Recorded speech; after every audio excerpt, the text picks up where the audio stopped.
Alors bonjour à tous, alors cette vidéo va plutôt parler de l'agrégation d'EPS, même si en fait ça peut s'étendre aussi au CAPES. Donc cette vidéo, le sujet ça va être des conseils pour l'écrit 2, et notamment donc à l'agrégation externe, en se portant plus précisément sur l'illustration. Donc il y avait auparavant deux prérogatives à l'agrégation externe, avec des sujets qui prenaient la forme de discuter et illustrer.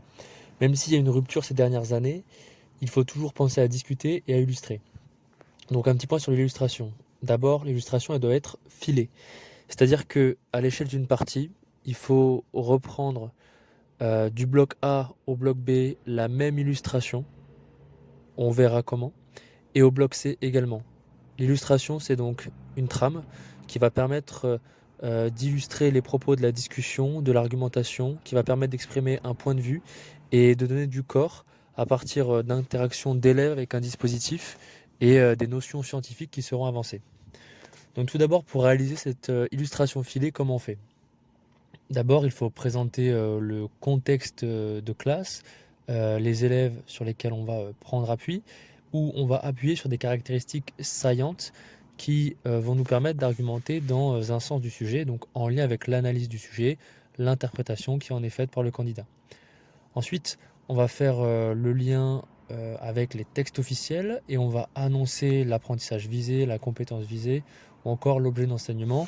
L'idée là, c'est de faire un lien avec les textes officiels qui sont une exigence du concours, mais aussi de cibler précisément ce qu'il y a à apprendre, dans la mesure où les contraintes du dispositif vont permettre justement d'orienter les apprentissages des élèves par rapport à un apprentissage clé qui est en lien avec le sujet et son analyse. Donc cet objet d'apprentissage, d'enseignement, il va être mis en scène et on va donc aller ensuite sur les contraintes saillantes du dispositif qui vont permettre d'orienter encore une fois l'activité de l'élève. Il ne faut pas oublier par la suite de faire un lien au sujet, de montrer clairement qu'on reste à l'intérieur du sujet en jouant sur les termes du sujet, c'est-à-dire qu'on propose une analyse en lien justement avec la démonstration qu'on souhaite réaliser. On va ensuite aller plus concrètement sur l'activité de l'élève. Donc là, c'est une partie plutôt descriptive où on montre l'interaction de l'élève avec le dispositif. Il faut aussi que l'enseignant soit présent et qu'en filigrane, et puis même à exprimer de manière explicite, on voit le processus d'apprentissage de l'élève. Enfin, on termine par un retour à l'argumentation scientifique, à la partie discussion qui aura précédé l'illustration. Il faut bien concevoir la discussion dans un premier temps et l'illustration dans un second temps qui vient mettre en scène euh, vraiment être une illustration voilà, par classe, dans la classe, par élève de cette argumentation. Et on termine par un lien au sujet, une phrase de bouclage qui va permettre d'aller ensuite sur le prochain bloc ou d'aller sur la prochaine partie.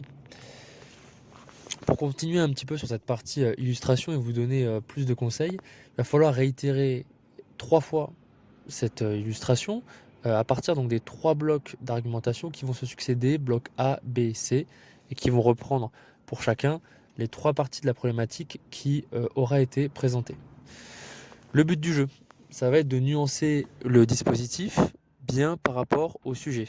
D'accord? Il ne s'agit pas de contredire dans un bloc B ce qui aura été avancé dans le bloc A et de nuancer le bloc B par rapport au bloc C.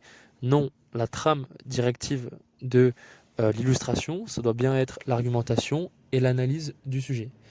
On doit aussi voir des élèves typiquement, des élèves typiques. Qu'est-ce que ça veut dire? Il faut appuyer sur des caractéristiques des élèves en lien avec leur milieu social d'origine, leur genre, leur expertise, leur rapport à l'erreur, leur rapport au corps, qui viennent argumenter le sujet dans un sens. Enfin, il est important de voir l'enseignant, donc on peut créer une interaction où on dit précisément ce que l'élève et l'enseignant se disent.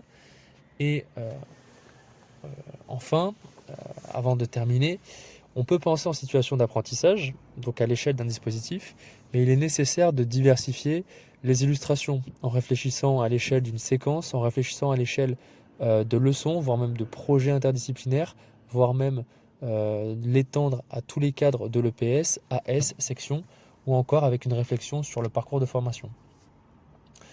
Enfin, dans le bloc C, il est nécessaire de prévoir une voie de dépassement du dispositif, de l'illustration, qui résout les oppositions précédentes entre bloc A et bloc B. Ça, ce sera fait à partir du sujet et de l'interprétation du candidat et de son analyse. Et je terminerai par ça. C'est bien l'analyse initiale du sujet et la construction de la démonstration par le candidat qui vont permettre d'aboutir à cette construction d'une illustration filée qui va vraiment permettre de marquer des points, de se démarquer des autres candidats et de construire une copie efficace à des fins argumentatives et démonstratives. Bon courage à tous à l'approche des écrits qui arrivent.